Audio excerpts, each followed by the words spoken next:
आ रहा है, कई मुद्दे हैं। किस प्रकार के मुद्दे रहेंगे, क्योंकि विधानसभा के सत्र है, जो अब तक की जो सरकार का कामकाज है। देखिए, सरकार को अब आधे से ज़्यादा कार्यकाल पूरा हो गया और सरकार को बहुत कड़वे सवालों का जवाब देना पड़ेगा। विधानसभा के अंदर हम सभी लोग, पूरे विपक्ष के लोग सरकार को कटघरे में खड़ा करने का काम करेंगे और अब तक जो अनाउंसमेंट्स की हैं, धरातल पर क्या हो रहा है, उसके पास सरकार को कोई जवाब नहीं है। और जो पिछले कुछ महीनों में देखा हम लोगों ने, जो हालात रहे गवर्नेंस के, ग्रामीण विकास के, लॉ एंड ऑर्डर के, उन सब पर सरकार पूरी तरह फेल है। और इतना समय 2.5 पौने 3 साल हुए हैं और इतनी जल्दी सरकार अपना इकबाल खो दे कि मैंने पहली बार देखा है। और जो उम्मीदों से सरकार बनी थी, अल्टीमेटली अब क्या हुआ, हाई कोर्ट के आदेश के बाद अब पंचायत और नगर निकाय चुनाव कराने पड़ रहे हैं और वो भी बहुत जल्द, मेरे को लगता है मजबूरन सरकार को कराने पड़ेंगे। छात्र संघ के चुनाव हैं, लोग परेशान हो रहे हैं, इतने सारे बच्चे धरना दिए हैं, कुछ लोग टंकी पर चढ़ गए थे मांग करने के लिए। तो मुझे लगा है सरकार इन बातों से बच रही है और सदन के पटन पर उनको पूरा जवाब देना पड़ेगा। इसकी पूरी तैयारी हम लोग कर रहे हैं। छात्र संघ चुनाव को लेकर NSUI के स्टूडेंट 2 दिन तक लगातार टंकी पर चढ़े रहे। पूरे प्रदेश में छात्र मांग कर रहे हैं कि चुनाव होने चाहिए। सरकार को भी अपना सोच बदलनी चाहिए और नौजवानों को मौका मिलना चाहिए। मैं तो हमेशा इस बात का पक्षधर रहा हूँ कि चुनाव हो। अब सरकार न जाने किन कारणों से, ना पंचायत के, ना नगर पालिका के, ना छात्र संघ के कोई चुनाव कराना नहीं चाहती है।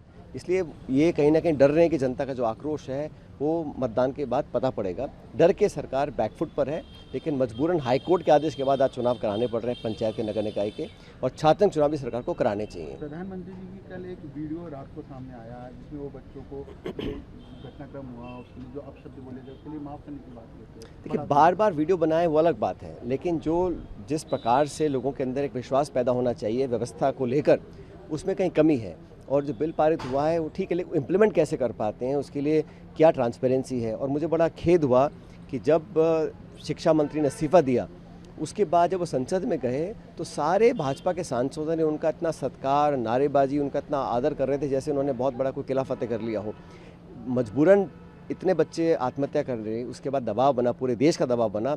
और राहुल गांधी जी ने जब धरना दिया प्रधानमंत्री के घर के बाहर बैठकर, और पूरी पार्टी, पूरा विपक्ष एकजुट होकर उनके पीछे पड़े, तब जाकर उन्होंने इस्तीफा दिया। इस्तीफे के बाद पार्लियामेंट के अंदर उनका महिमा मंडल हो रहा है। तो ये दिखाता है कि सरकार बहुत दूर हो चुकी है जनभावनाओं से। लोग जो सोच रहे हैं, बच्चों के, छात्रों के जहन में क्या चिंताएं हैं, क्या उन सरकार से उम्मीद है, उनसे परे हट चुके हैं।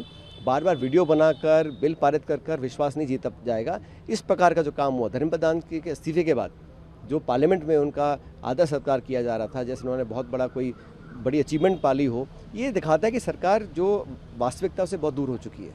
सर, लोकसभा में नेता प्रतिपक्ष अपनी बात रखते हैं, उनको विशेषाधिकार हनन का नोटिस दिया जाता है। कंगना रनौत जो भी बीजेपी के सांसद, उनके भी कई टिप्पणी आई, विवादित टिप्पणियाँ थी। किस तरह देखते हैं आपको कि जब सदन में, मैं तो मानता हूँ अगर कोई भाजपा का सांसद ऐसी टिप्पणियाँ कर रहा है तो सरकार और भाजपा की अनुमति से कर रहा है, क्योंकि मैं नहीं मानता हूँ कि कोई भी भाजपा का सांसद इस प्रकार की बातें बोल सकता है, अपनी इच्छा जाहिर कर सकता है बिना भाजपा की स्वीकृति के बराबर।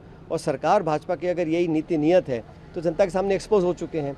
जहाँ तक राहुल जी की बात है, सदन में महत्वपूर्ण चर्चा है और पहले भी विपक्ष के नेता रहे हैं, चाहे वो सुषमा जी हों, वाजपेयी जी हों, हमेशा सरकार कांग्रेस की रही, हमने सम्मान आदर दिया, बोलने का मौका दिया। बार बार उनको टोकना, अगर वो कुछ कहते हैं उसका जवाब देने के बजाय हल्ला करना, ये लोकतांत्रिक व्यवस्था के लिए अच्छा संकेत नहीं है। और राहुल जी के प्रेशर में, राहुल जी की बातों से डरकर सरकार बैकफुट पे आती है, उनको नोटिस दे रही है। लेकिन ना तो राहुल गांधी डरने वाले हैं, ना कांग्रेस पार्टी डरने वाली है। वो नोटिस दें, कुछ भी करें, सदन के अंदर, सदन के बाहर हम अपनी बात उठाते रहेंगे। बेहतरीन पॉडकास्ट सेटअप्स, शानदार चैनल रीच, जबरदस्त सोशल मीडिया प्रेजेंस के साथ द फैक्ट इंडिया के जरिए बढ़ाइए अपना व्यापार। न्यूज वीडियोस में एल बेंट हो या फिर हर न्यूज की शुरुआत में हो आपके एड्स, फेसबुक पर आपके बिजनेस प्रमोशन वीडियोस और ग्राफिक्स हो, या फिर इंस्टाग्राम पर कोलैबोरेशन के साथ रील्स, सब कुछ मिलेगा आपको द फैक्ट इंडिया पर। तो आज ही डीएम करें इंस्टाग्राम पर, व्हाट्सएप के नंबरों पर मैसेज करें और अपने व्यापार को दें ऑर्गेनिक प्रमोशंस की ताकत, सिर्फ द फैक्ट इंडिया न्यूज के साथ।